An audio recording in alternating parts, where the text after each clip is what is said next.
Hi, I'm Annie and welcome to Gimme Lemons. I hope you're doing well. Today, I'm going to share with you my absolute favorite way to cook vegetables, and that's by oven roasting. First, we'll make a Middle Eastern style cauliflower with tahini sauce, then Brussels sprouts with a Vietnamese twist, and last but not least, the humble Savoy cabbage, which will turn into something pretty irresistible. Roasting is a beautiful way to treat vegetables as it helps the flavors develop through a browning and flavor enhancing process called Maillard reaction or caramelization process. The Maillard reaction brings out the savoriness or the umami of a certain food, while the caramelization brings out, of course, the sweetness. Now let's start with the cauliflower. One of the best practices of roasting is to start with a really hot oven, so don't forget to allow enough time for the oven to preheat properly. For the cauliflower, we'll need a 425 Fahrenheit oven. Take off the outer leaves of the cauliflower and then core out the center like so with a paring knife. Next, break apart the big florets like this, then split the florets with the paring knife halfway and just pull them apart. This way you avoid them breaking into a million little pieces. Normally, I cut them relatively small for roasting, but for this recipe you can leave them pretty large but evenly cut. If you like garlic, smash up 2 or 3 cloves, reserve 1 clove chopped up for the sauce, and toss the rest together with the cauliflower. Slice up some parsley and cut a lemon in half and set them aside. In a big bowl, add a good drizzle of olive oil, salt and pepper, give it a toss, and spread them out evenly on a sheet pan. Another best practice for roasting is to never overcrowd the pan. They need space to breathe and do their thing. Into the oven they go. While those are in the works, let's make the sauce. Combine the tahini, garlic, lemon juice, salt and pepper in a bowl. You'll see the tahini seizing up like this when you add the lemon juice. No worries, just add some cold water little by little as you whisk. It'll start looking worse before it loosens up into a nice smooth paste. Taste as you go and season it with more lemon juice, salt and pepper as you'd like. You'll want it to be just fluid enough to drizzle but not watery. By the way, you can find all the detailed recipes in the description below. Take the pine nuts and roast them over medium heat. Toss them often so they brown nice and evenly. After about 15 minutes, give the cauliflowers a toss and then roast them for another 5 to 10 minutes depending on your oven.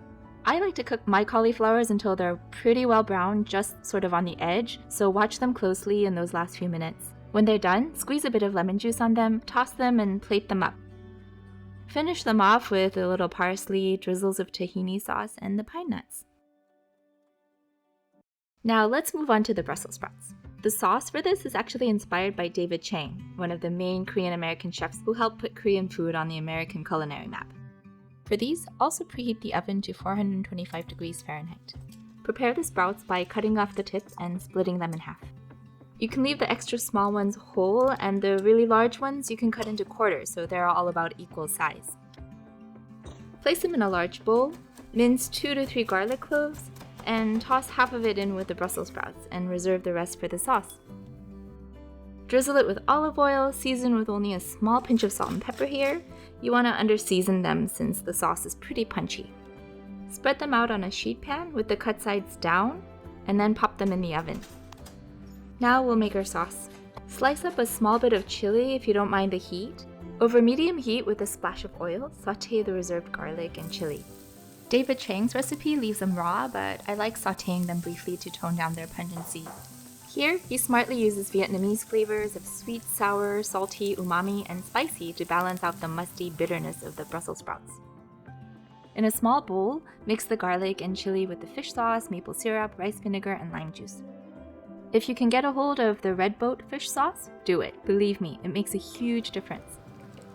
Roughly chop up a handful of peanuts if you like some crunch, and then set these aside. After about 10 minutes, give your Brussels sprouts a toss. Pop them back in the oven for another 10 to 15 minutes, once again, depending on your oven. While they're still hot, toss them with the sauce, the peanuts, and a final squeeze of lime. Plate them up and serve them right away. These taste best when they're warm. Now let's move on to the Savoy cabbage. For these, you'll want to preheat the oven to 350 Fahrenheit. Cut up half of the Savoy cabbage into squares like this.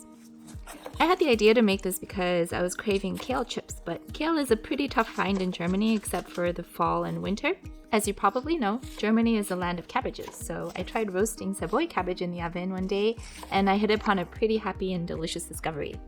Now give it a good wash and spin. Drying your vegetables well is another best practice of roasting, otherwise you're just steaming them. Toss them with olive oil, salt and pepper. Spread them out in a thin layer on a sheet pan, and then pop them in the oven. Meanwhile, toast a handful of slivered almonds for added texture. You know what to do here. Give the cabbage a toss after about 10 minutes, then roast them for another 10 to 15 minutes longer, once again, depending on your oven. They're done when about a third of the leaves are well browned and crisped. Squeeze some fresh lemon juice, add the almonds and some Parmesan, and give it a toss. Plate them up and try to resist eating them all up before they hit the table. So there you have it. 3 flavorful roasted vegetable dishes to serve as a side dish, or in the case of the Savoy cabbage, even as a healthy snack. You'll find all the detailed recipes in the description below. If you liked this video, please give it a thumbs up and leave a comment. And if you make any of these dishes, feel free to tag me on Instagram. I love hearing from you and seeing your creations. Till next time, take care and see you in the next video.